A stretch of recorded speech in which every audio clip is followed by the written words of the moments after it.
materi untuk multivariat. Cuma nanti 40 menit dia mati, sayang banget ya. Ini analisis multivariat. Nah, yang tadi saya jelaskan, analisis multivariat itu merupakan menghubungkan beberapa variabel independen dengan satu variabel dependen yang tadi saya jelaskan di awal ya. Nah, apa reason ya? Kenapa sih multivariat itu perlu? Karena memang tidak ada yang satu faktor dalam hidup ini. Apalagi pada bidang kesmas. Kesmas itu kan masyarakat ya. Masyarakat itu sangat pelik, sangat karakteristiknya sangat unik. Antara satu orang dengan orang lain saja akan berbeda. Apalagi kita ngomongin masyarakat banyak. Nah, ini tidak mungkin akibat itu hanya ada penyebab tunggal. Pasti penyebabnya multifaktor. Contoh yang sederhana saja.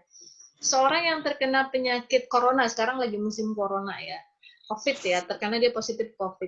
Apakah hanya karena ada COVID saja?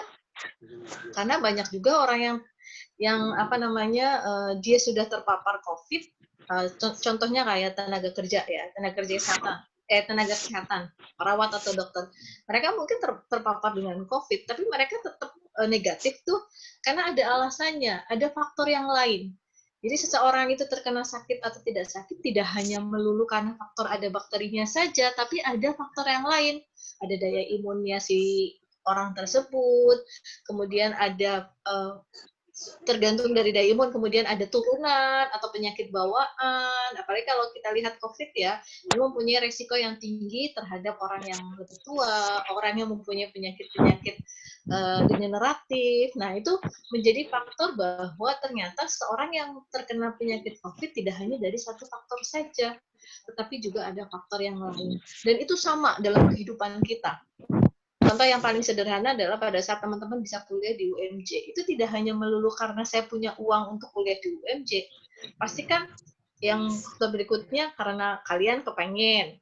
Kedua, orang tua setuju. Yang ketiga, aksesnya mungkin dekat dengan rumah. Yang keempat, mungkin ada faktor lain yang memang kita tidak tahu. Ya, jadi memang kalau kita berbicara multivariat, di setiap kehidupan kita, itu semua disebabkan karena faktor yang banyak. Ya, contohnya yang mungkin kalau teman-teman pernah belajar epidemiologi, pada saat kita berbicara penyakit itu tidak melulu karena satu faktor saja. Pada teori epidemiologi, teori segitiga epidemiologi itu ternyata agen atau host atau si manusianya bisa kena penyakit itu bukan karena si agen saja, tapi juga ada lingkungan. Kalau ngomongin lingkungan juga lingkungannya banyak nih, dari mulai lingkungannya fisik, non fisik. Jadi memang sangat kompleks faktornya, sehingga kita harus melakukan analisis multivariat. Kalau dalam penelitian, analisis yang paling tinggi ini adalah analisis multivariat. Kenapa? Karena melihat masalah tidak hanya dari satu faktor saja, tapi dari berbagai faktor. Ini biasanya kalau di ranah atau tingkatan pendidikan, ini menjadi suatu capaian untuk mahasiswa S2. Tetapi tidak menutup kemungkinan untuk mahasiswa S1 juga dia memahami. Apalagi sekarang ya, tren anak-anak S1 di universitas yang lain itu mereka sudah analisis skripsinya menggunakan multivariat. Jadi saya juga harapannya adalah teman-teman juga jangan mau kalah. Karena apa?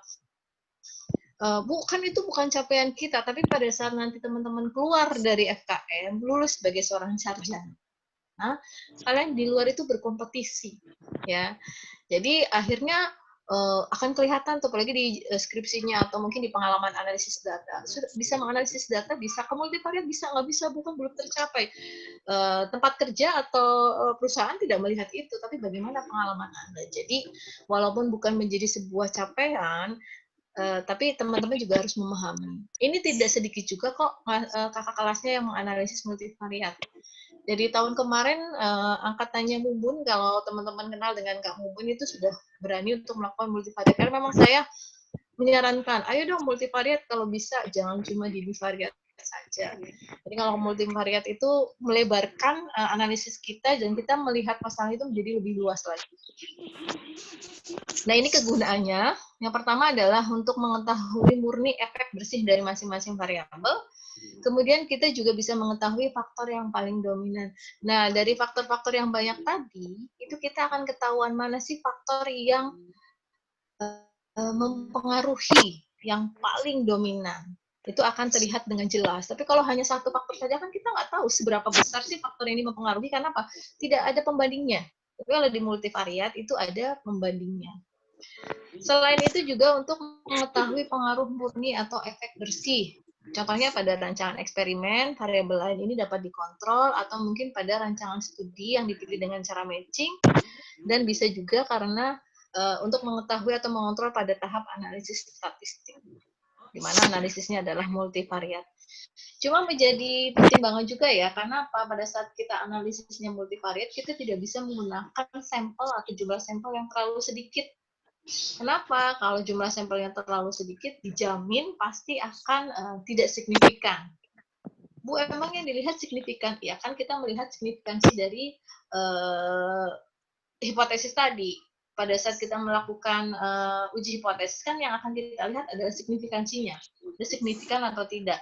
Nah, ternyata signifikansi ini sangat dipengaruhi oleh jumlah sampel. Jadi kalau jumlah sampelnya ini terlalu sedikit, contohnya kayak di bivariat saja deh, jumlah sampelnya itu Anda kurang dari 30. Saya yakin tuh untuk mendekati kesignifikan itu akan sangat, peluangnya akan sangat kecil. Apalagi multivariat yang banyak. Nah, ada satu referensi yang mengatakan bahwa kalau kita menggunakan multivariat, minimal satu variabel, entah itu independen maupun dependen, itu dia harus ada 15 responden. Jadi kalau ada 3 variabel, independennya 2, dependennya 1, berarti 15 kali 3. Ada 45. Itu untuk 3 variabel saja 15 responden. 45 responden. Ya, jadi memang ada syaratnya. Nah, kemudian ini jenis analisis multivariatnya. Jenis analisis multivariat ini ada 2, ada metode dependensi, ada metode interdependensi. Apa itu metode dependensi? Dependensi itu merupakan metode yang dia itu menghubungkan antara independen terhadap dependen. Jadi ada variabel independen dan ada variabel dependennya. Di mana ada yang dependennya satu variabel, ada juga yang dependennya ini beberapa variabel. Kalau tadi Y-nya itu cuma 1, nah kalau di yang ini Y-nya bisa 2. Jadi X1, X2, X3 terhadap Y1, Y2, Y3. Nah, jadi lebih dari 1 ya. Itu berarti bentuknya ada MANOVA, ada kanovikal. Kalau yang dependennya 1, ini ada regresi linear ganda dan regresi logistik ganda. Ya, nah, apa yang kita pelajari, yang akan kita pelajari di mandat ini adalah yang ini. Metode dependensi dengan dependennya adalah satu variabel. Hari ini kita akan belajar regresi linear ganda. Untuk yang pertemuan berikutnya kita akan belajar regresi logistik ganda. Kemudian ada juga metode interdependensi. Apa itu interdependensi? Di mana tidak ada variabel independen dan dependen, atau tidak ada hubungan dari keduanya. Terus gimana, Bu? Contohnya pada penelitian yang sifatnya mapping atau pemetaan.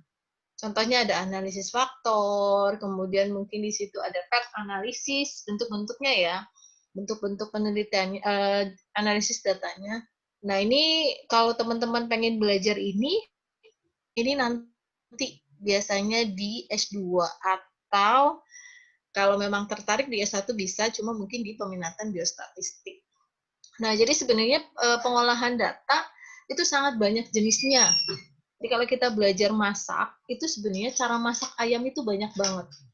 Cuma kalau di S1 ya cara masak yang diajarkan ke kalian itu ya hanya sebatas bikin opor, goreng ayam, sama ungkep ayam sudah.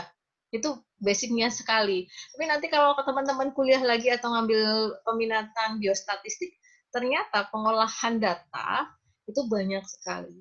Makanya saya sering menganalogikan kalau manajemen data atau analisis data itu sama saja kita dengan masak. Pada saat kita tidak tahu cara masaknya, maka kita tidak bisa menghasilkan makanan yang menarik. Tapi kalau kita pintar masak, mau jenis apapun itu bahannya, maka kita bisa menyajikan masakan itu dengan menarik. Contohnya, makanannya bahannya cuma tempe, tapi kita kreatif dalam mengolahnya, maka dia akan menghasilkan mungkin stik tempe, atau mungkin menjadi makanan tempe yang baru, yang memang rasanya itu tidak kalah bersaing dengan rasa daging. Nah, dalam menganalisis data juga seperti itu. Jadi ini menjadi modal teman-teman semua bahwa apalagi seorang kesmas ya, sarjana kesmas, mengolah data itu menjadi sebuah modal utama kita untuk melakukan atau menjalankan profesi kita. Karena dengan kita melihat data, kita tahu bagaimana sih masalah itu, bagaimana sih intervensi yang harus kita berikan, bagaimana sih kesimpulannya, bagaimana mengambil kebijakan, itu yang terjadi. Nah, kemudian ini yang akan kita pelajari, ada regresi linear ganda dan ada regresi logistik ganda. Kalau pada pertemuan sebelumnya kita sudah belajar regresi linear ganda sederhana. Nah, kalau di yang sekarang kita akan belajar tentang regresi linear ganda. Variabelnya tetap sama, untuk dependennya dia harus numerik. Nah, untuk variabel independennya tidak melulu harus numerik. Kalau yang sederhana kemarin kan numerik terhadap numerik ya. Tapi kalau kita belajar di regresi linear ganda, variabelnya itu boleh dalam bentuk numerik, boleh dalam bentuk kategorik, dicampur. Yang penting harus ada numeriknya. Syarat yang paling utama adalah variabel dependennya nih, numerik. Nah, kalau ngomongin regresi linear ganda, karena dia termasuk ke dalam statistik parametrik, syarat utamanya adalah apa? Dia harus distribusinya normal, entah itu dependent maupun independennya. Untuk yang numerik ya, kalau kategorik tidak membicarakan distribusi normal. Kemudian, kita juga akan belajar tentang regresi logistik ganda. Bedanya adalah kalau di sini dependennya adalah numerik, kalau di sini dependennya kategorik. Independennya sama, mau kategorik maupun numerik itu diperbolehkan. Nah, ini untuk bahasan minggu depan. Kemudian, nah ini persamaannya. Kalau kemarin kita di regresi linear sederhana, kita mempunyai persamaan Y sama dengan A plus BX. Ini ada intercept, ini ada slope-nya. Slope-nya ada 1. Tetapi pada saat kita nanti akan menganalisis data dalam bentuk multivariat di regresi linear ganda, maka slope yang terbentuk tidak hanya 1. Slope yang terbentuk adalah berapa? Ya tergantung jenis jumlah variabel independennya. Kalau jumlah variabel independennya dia lebih dari 2, berarti di sini ada slope-nya ada 2. Persamaannya adalah Y sama dengan A, ini intercept-nya, ditambah B 1X1, ditambah B 2X2. Kalau variabel independennya ada 3, berarti B3X3. Tergantung dari jumlah variabel independennya. Kemudian, nah ini fungsinya. Sekarang kita akan membahas fungsinya.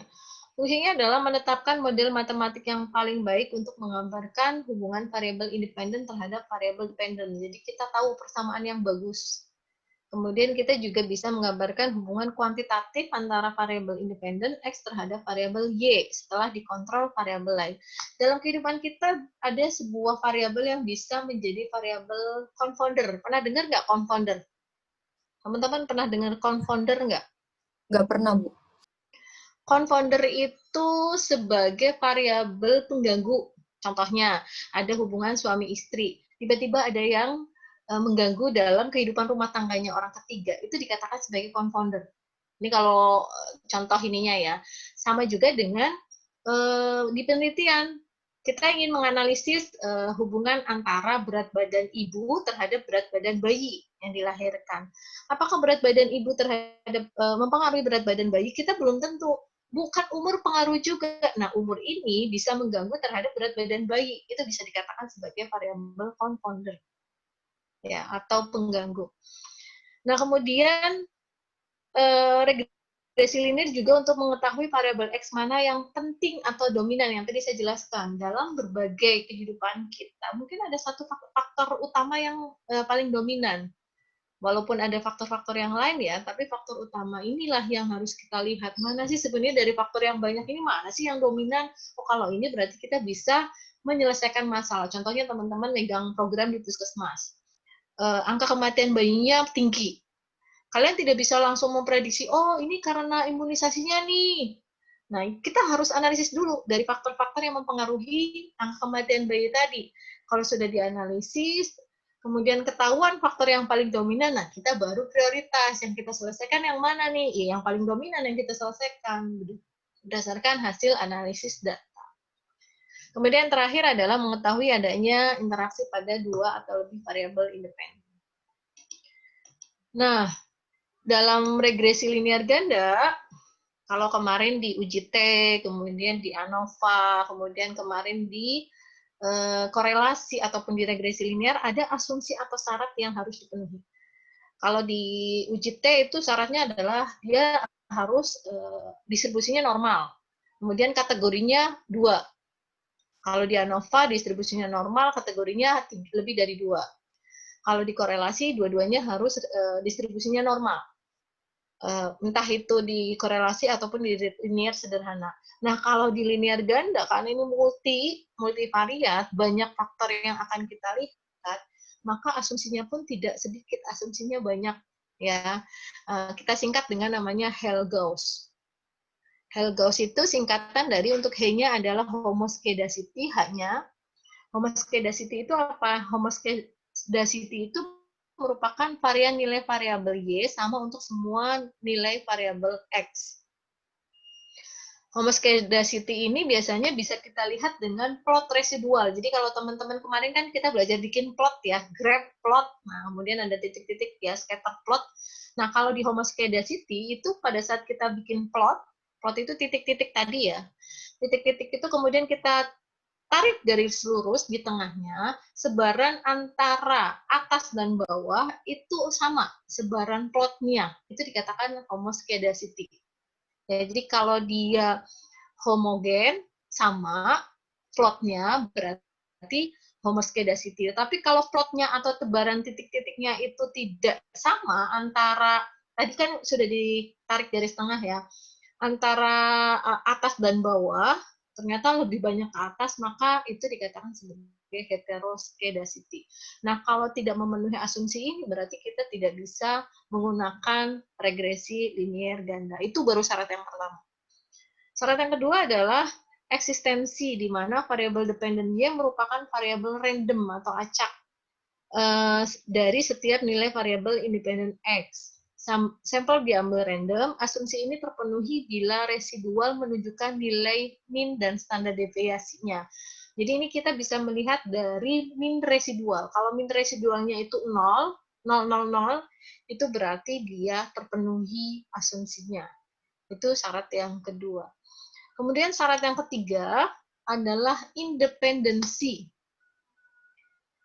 Independensi, jadi Hell-Gauss ya, H-nya itu homoskedasity, N-nya adalah tadi eksistensi, kemudian I-nya Hell-Gauss, I-nya adalah independensi. Independensi ini masing-masing variabel Y bebas satu sama lain, tidak boleh diukur 2 kali. Nah, asumsi terpenuhi kita bisa melihat dari angka Darwin-Watson-nya.